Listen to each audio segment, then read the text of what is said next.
OK, oui, pardon, on y va. Oui, c'est correct, OK. Je suis allé plus vite que mon producteur. Alors, avant d'entreprendre les grands titres de l'actualité, je veux juste ouvrir une petite parenthèse.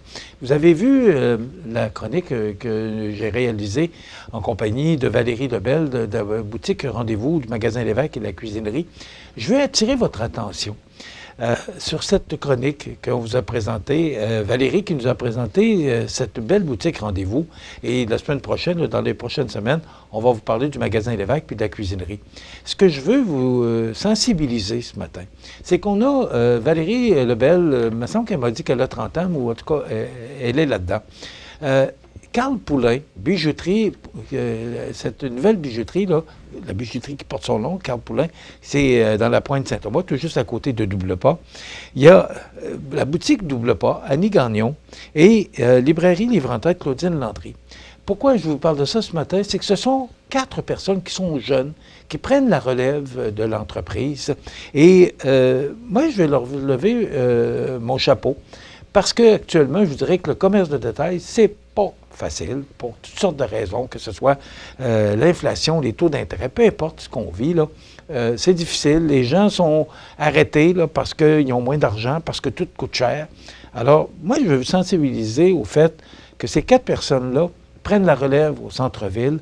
Alors, si vous avez une chance d'aller faire un petit clin d'œil à ces gens-là, d'aller voir, d'aller les encourager, d'aller visiter leur boutique, bien, je vous incite à le faire parce que ce sont des jeunes, ce sont de la relève. Et si on n'a pas de relève, vous pensez quoi? On n'aura plus de commerce à Montmagny. Donc, voilà. Valérie Lebel, Carl Poulin, Claudine Landry, Annie Gagnon, respectivement, Rendez-vous au magasin Lévesque, la cuisinerie, la bijouterie Carl Poulin, la librairie Livre-en-Tête et Annie Gagnon. Et cet après-midi, on enregistre là, des chroniques, justement, sur la relève entrepreneuriale dans notre région. Et je sais qu'entre autres, Claudine Landry fait partie là, de cette séquence qu'on va vous présenter au cours des prochains jours. Investissement majeur, c'est près de 1 million de dollars que les propriétaires de Loiselière Inc., là, c'est le nouveau nom, vous savez que Richard Lemieux, Julie Roy et Régent Lemieux ont acheté en 2022 M. Jean-Yves Fortin, qui était propriétaire de l'hôtel Loiselière, du Days Inn et de l'Econolodge. Alors, depuis 2022, on poursuit ce que Jean-Yves Fortin avait débuté parce que je lève mon chapeau à cet homme d'affaires qui a su faire du Germoire, pour les gens qui s'en souviennent, un bel hôtel que tout le monde au Québec, même et plus loin, là, désire aller parce que c'est tellement beau, tellement accueillant. Alors, ça se perpétue avec les nouveaux propriétaires. Et hier, ils annonçaient en conférence de presse là, qu'ils ont installé des bornes de recharge électrique parce qu'il y a une demande, parce que ça fait partie de la réalité. Alors, c'est près d'1 million de dollars qui ont été investis, mais grâce au ministère de l'Environnement, les propriétaires n'ont eu qu'à débourser 200 000 $ sur le million parce qu'on a été subventionné, parce que ça fait partie du programme du gouvernement du Québec d'investir pour les bornes de recharge, parce qu'on veut qu'en 2030, on ne puisse plus vendre de véhicules à essence et qu'on puisse fonctionner uniquement qu'avec des véhicules électriques. Donc, si on veut arriver là, il faut transformer justement certains endroits au Québec. Alors, c'est une belle réalisation pour les nouveaux propriétaires de Loiselière. Donc, bravo. Un investissement d'1 million de dollars à Montmagny pour des bornes de recharge électrique. Et aussi, ce qui est important de mentionner, c'est que par géolocalisation. Ce que ça veut dire, là, c'est que les gens avec leur téléphone cellulaire peuvent connaître les endroits où ils peuvent recharger la batterie de leur voiture.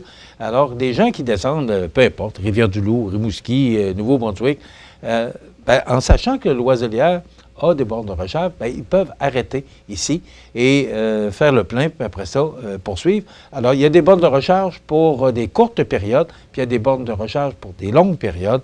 Alors, voilà. Un investissement d'1 million de dollars, quand même, c'est digne de mention. Excusez-moi. Hier, je voulais vous parler, malheureusement, je n'ai pas beaucoup de temps, il me reste 4 minutes, mais je voulais vous parler de l'État québécois qui n'a jamais été aussi lourd. Je voulais vous en parler hier, mais j'ai manqué de temps. Il y a désormais 78 836 fonctionnaires à temps complet. C'est 10 200 de plus qu'à son arrivée au pouvoir en 2018. Ça commence à être du monde.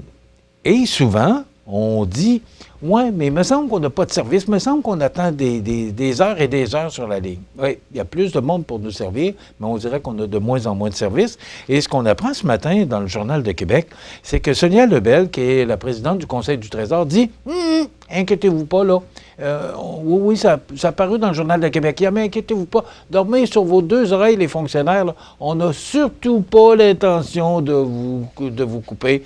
Alors, rassurez-vous, là, il n'y a pas de danger. Mais seulement dans la dernière année, la croissance de l'effectif explose de 5,9 %, c'est-à-dire 4 410 employés à temps complet supplémentaires. C'est un rapport annuel 2023-2024 du Conseil du Trésor déposé mardi à l'Assemblée nationale. Et il faut se serrer la ceinture.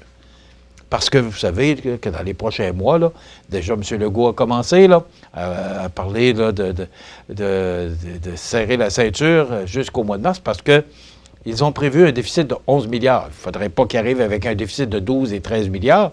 Alors là, il faut qu'ils rentrent dans leur déficit de 11 milliards. Donc là, on va avoir une petite période d'austérité. Ah, mais ça rassuré. Et quand on parle de période d'austérité, bien, un loyer qui a explosé de plus de 100 000 $, c'est le cabinet du chef de l'opposition officielle, Marc Tanguay, qui a affirmé ne pas être au courant de la hausse. Son loyer augmente de 100 000 $ en 5 ans, et M. Tanguay n'est pas au courant de la hausse. Hey! J'aimerais ça poser la question à Mathieu Rivet ou à Bernard Généreux. Je vais leur poser la question. Parce que c'est comme une business. Ils ont un budget à opérer et ils doivent opérer leur... C'est comme une entreprise. Ils doivent opérer leur budget. Ils prennent de la publicité. Ils payent le loyer et tout ce qui s'y rattache, les employés. Alors ça, c'est tout à fait normal, c'est correct. Mais M. Tanguay dit qu'il n'est pas au courant de la hausse. 100 000 en 5 ans, 20 000 $ par année. Le propriétaire doit être heureux.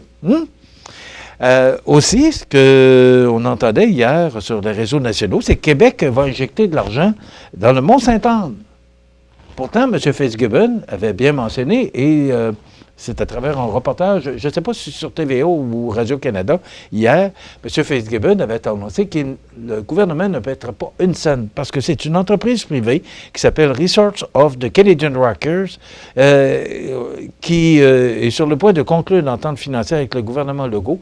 Ce serait plus de 500 millions qui seraient investis, et c'est grand temps qu'on le fasse, parce que le Mont-Saint-Anne aurait, je n'ai pas vu, mais avec tout ce qu'on a vu là-dessus, aurait besoin de beaucoup d'amour, mais on entend que le gouvernement investirait avec RCR là, pour améliorer les équipements du Mont-Saint-Anne.